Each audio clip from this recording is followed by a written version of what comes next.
No, seriously, this film doesn't suck. Let's talk about it.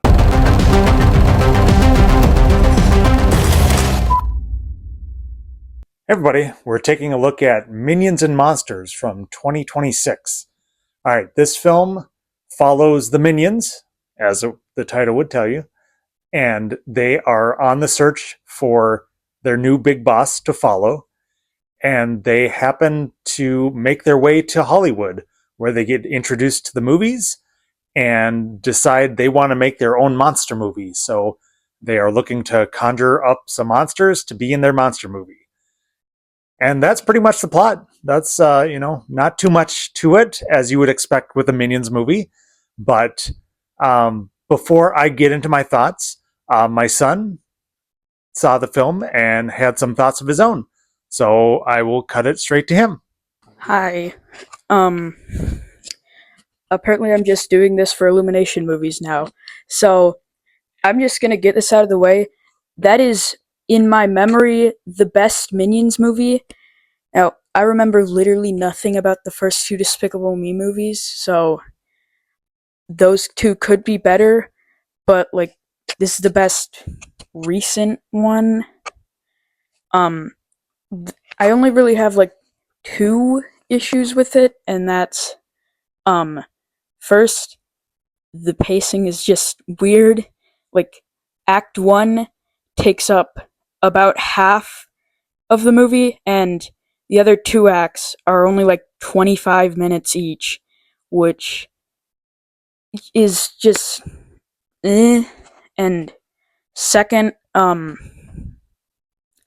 the main monster character, Gumi, just, he feels like he was put in there so they could make toys, and all of his jokes are the corporate jokes, like him making a loud shark noise, just no. But the rest of it was really good. It was really funny, which I did not expect from a Minions movie, because most of their jokes are just, haha, that Minion's naked. So it's weird to see good comedy in a Minions movie. But that's pretty much a really quick review of it. I give it a 4 out of 5, which is pretty good. That's it. All right. And we got his star rating. So, all right, I'll get into my thoughts. So, I really like this film. The previous Minion movies and Despicable Me movies have been fine. Haven't really put too much stock into them. They're, middle of the road, maybe some 2.5, some 3-star films in there, but nothing really that wowed me. But this film I really, really liked. Um, Basically, as my son kind of pointed out, it's a movie kind of two halves. The kind of first into second act, and then the third act of the film. And the first part of this movie I really enjoyed.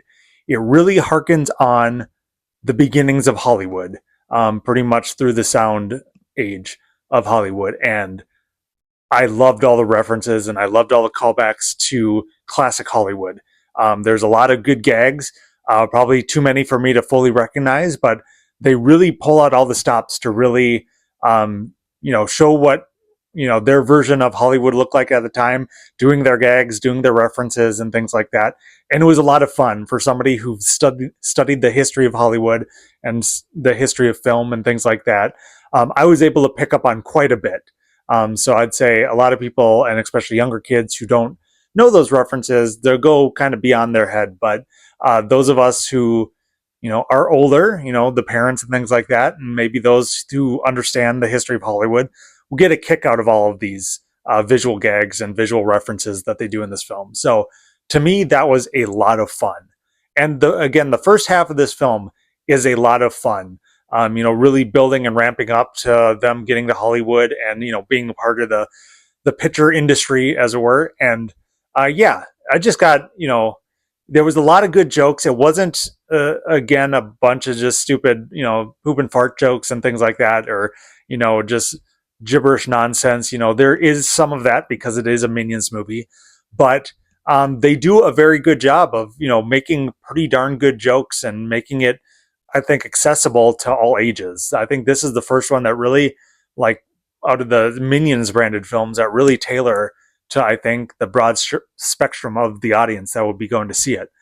The second half of the movie and into the third act is where it loses a little steam for me. Once it really gets into the monsters aspect of it, I think it sets it up pretty well for why they're doing it and things like that.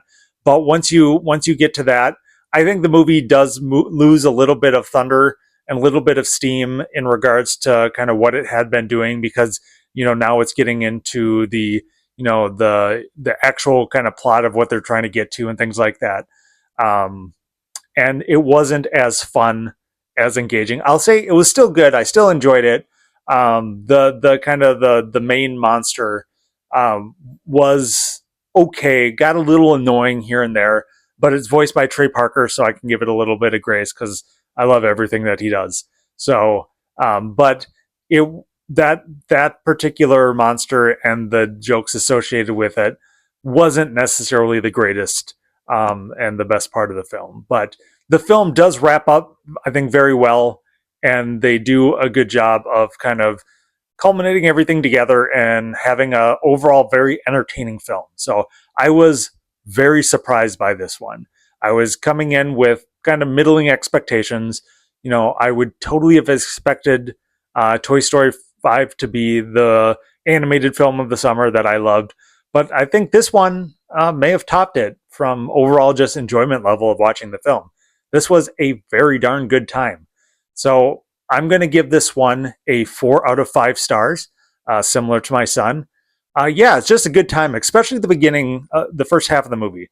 Really, really fun, really good, especially, again, if you understand the references of Golden Age and earlier Hollywood and things like that. So let me know in the comments, what did you think of the film? Did you check it out? Are you just staying away from it because it's a stupid kids movie? Are you bringing your kids to see it? It's 4th of July weekend. The weather, at least here in Minnesota, may or may not be that great. So might see a steady influx to the cinemas. So it might be a very popular weekend, depending on where you're at. So yeah, let me know your thoughts. I really appreciate it. All right, well, signing off for me and my son.